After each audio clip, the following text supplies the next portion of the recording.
Apakah orang mati bisa mendengar doa? Wahai fulan, sembuhkan saya, wahai fulan, mudahkan rezeki saya, wahai fulan, dan begini dan begitu. Ya, di Indonesia, subhanallah, kuburan begitu dikultus. Ada sebagian kuburan datang, diminta-minta ya hampir setiap hari. Allahul musta'an, Allah tempat kita meminta perlindungan. Sementara jawabannya tidak, mereka tidak bisa mendengar doa-doa kita. Mereka tidak mendengarnya. Sebagaimana Allah SWT berfirman dalam surah An-Naml ayat 80. A'udzu billahi minasyaitonir rajim. Innaka la tusmi'ul mauta. Sesungguhnya kamu tidak dapat menjadikan orang-orang yang mati mendengar. Demikian juga firman Allah SWT dalam surah Fatir ayat 22. A'udzu minasyaitonir rajim. Wa ma anta bimusmi'in man fil qubur. Dan kamu sekali-kali tidak sanggup menjadikan orang yang dalam kubur dapat mendengar. Mereka tidak bisa mendengar kita lagi. Hadis Nabi SAW tentang masalah orang meninggal mendengar itu hanya awal pada saat jenazahnya dimasukkan kuburan. 3 langkah pengantarnya berjalan pulang, dia masih mendengar 3 langkah itu saja. Selebihnya dia sudah tidak mendengar lagi.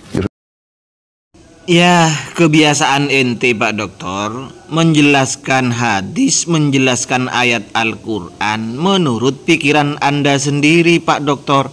Katanya pemahaman Anda itu adalah pemahaman salaf. Salaf ini sahabat. Kok gitu sih Pak Dokter? Assalamualaikum warahmatullahi wabarakatuh. Alhamdulillah wassalatu wassalamu ala Rasulillah wa ala alihi wa sahbihi wa mawala amma ba'du. Kaum muslimin dimanapun berada, semoga Allah subhanahu wa ta'ala senantiasa memberikan rahmatnya, taufiknya, hidayahnya, maghfirahnya, memberikan kelancaran rezeki dan kesehatan kepada kita semua. Amin. Allahumma amin. Setidaknya ada 3 poin yang akan saya bahas, yang akan saya tanggapi dari penjelasan Pak Dr. Khalid Basalamah. Yang pertama, kebiasaan orang di Indonesia ini minta ke kuburan, ya fulan sembuhkan saya, padahal itu adalah meninggal dunia. Pertama begini Pak Dokter, apakah ini aswaja orang NU yang seperti itu? Kalau memang aswaja yang melakukan seperti ini, ada kiai aswaja kemudian datang ke kuburan, ya kuburan Sunan Ampel, berikan saya mobil, berikan saya kesembuhan, berikan saya jodoh. Kalau yang diminta itu adalah hakiki meminta terhadap penghuni kubur, maka itu jelas syirik Pak Dokter. Saya sendiri mengatakan syirik. Tapi kalau hanya hakiki misalnya, bukan hakiki majazan misalnya Pak Dokter, sebagaimana kita itu minta tolong ke dokter, sampai datang ke dokter sakit, Pak Dokter, tolong sembuhkan anak saya. Kalau Anda mengatakan itu juga hakiki, Anda syirik walaupun bukan orang meninggal dunia, Pak Dokter. Karena Anda meminta pertolongan terhadap selain Allah Subhanahu wa taala. Pak Dokter, tolong sembuhkan anak saya. Itu syirik, Pak Dokter. Berbeda halnya dengan majaz. Berbeda, Pak Dokter. Sebagaimana Pak Dokter mungkin waktu muda bilang sama istrinya, masih cinta-cintanya, "Dek, aku tidak bisa hidup tanpamu. Engkau jantung hatiku. Nafasku terasa terhenti bila tidak melihatmu." Pret. Jika itu dimaknai secara hakiki, Pak Dokter, yang menyebabkan ente sakit meninggal dunia adalah kekasih ente, maka sekalipun itu hidup, Anda juga syirik kalau mengatakan secara hakikat seperti itu, Pak Dokter. Oke. Yang kedua, Anda bawa-bawa ayat Al-Quran. Innaka la tusmi'ul mauta. Bahwasanya kamu itu tidak mungkin membuat orang yang meninggal itu bisa mendengar. Ini oleh Anda diarahkan terhadap orang yang tawasul, datang ziarah ke kuburan kemudian tawasul. Ini diarahkan. Padahal oke, kita begini dulu. Ayo kita buka sekarang kitab rujukan ulama-ulama Anda sendiri, yaitu Syekh Ibnu Taimiyah dalam kitabnya Majmu' Fatawa, Pak Dokter. Ini kitab Ibnu Taimiyah, Majmu' Fatawa Syekh Ibnu Taimiyah. Ini cetakan Arab Saudi ya. Ini Pak Dokter cetakannya.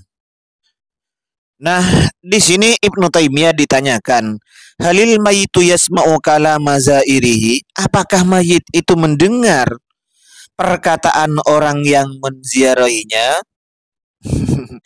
Wa yara sakhsahu, dan dia si mayit dapat melihat siapa sih yang menziarahiku ini. Wahal tu'adu ruhuhu ila jasadihi, apakah ruhnya itu dikembalikan terhadap jasadnya? Itu saja poinnya. Fa'ajaba, kemudian Ibnu Taimiyah ini menjawab, alhamdulillahi rabbil alamin. Naam, iya.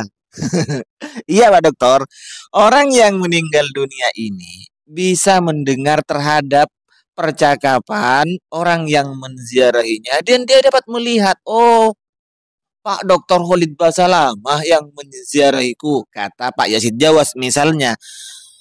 Yasma'u al-mayyitu fil jumlati Iya, mayit itu dapat mendengar.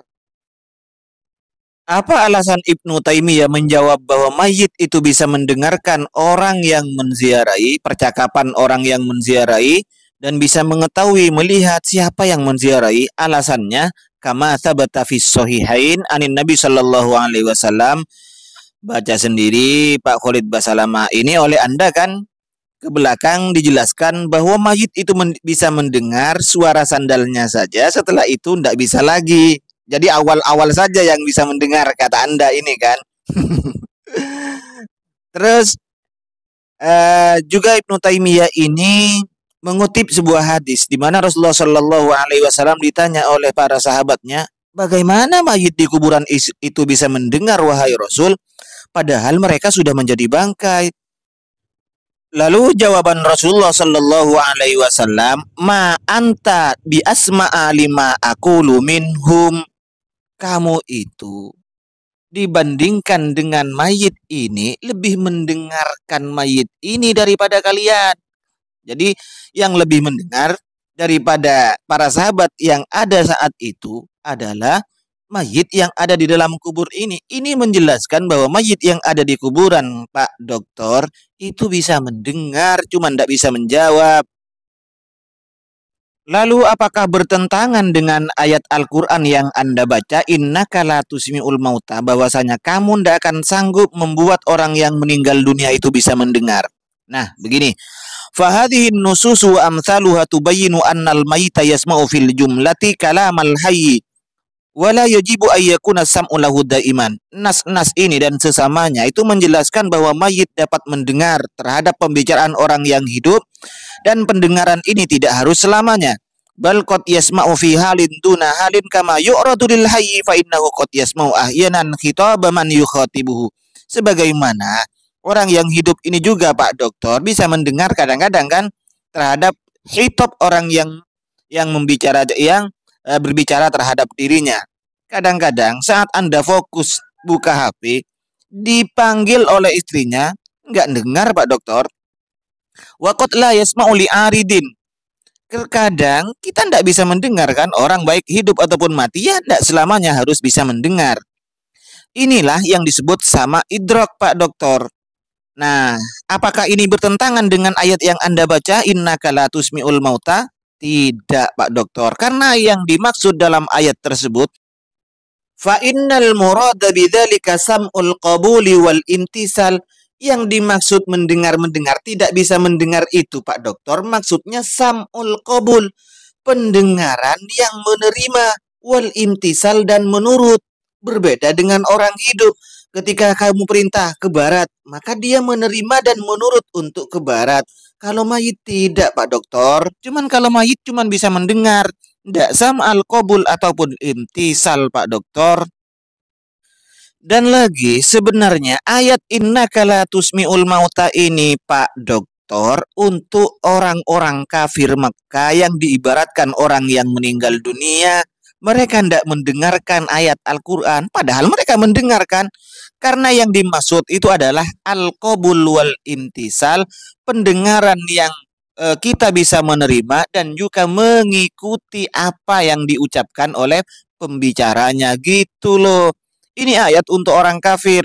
Cuman Anda diarahkan untuk menyerang orang Islam lainnya hanya karena ziarah ke kubur kemudian tawassul terhadap orang yang meninggal dunia. Ini part pertama saya komentari ente, Pak Dokter.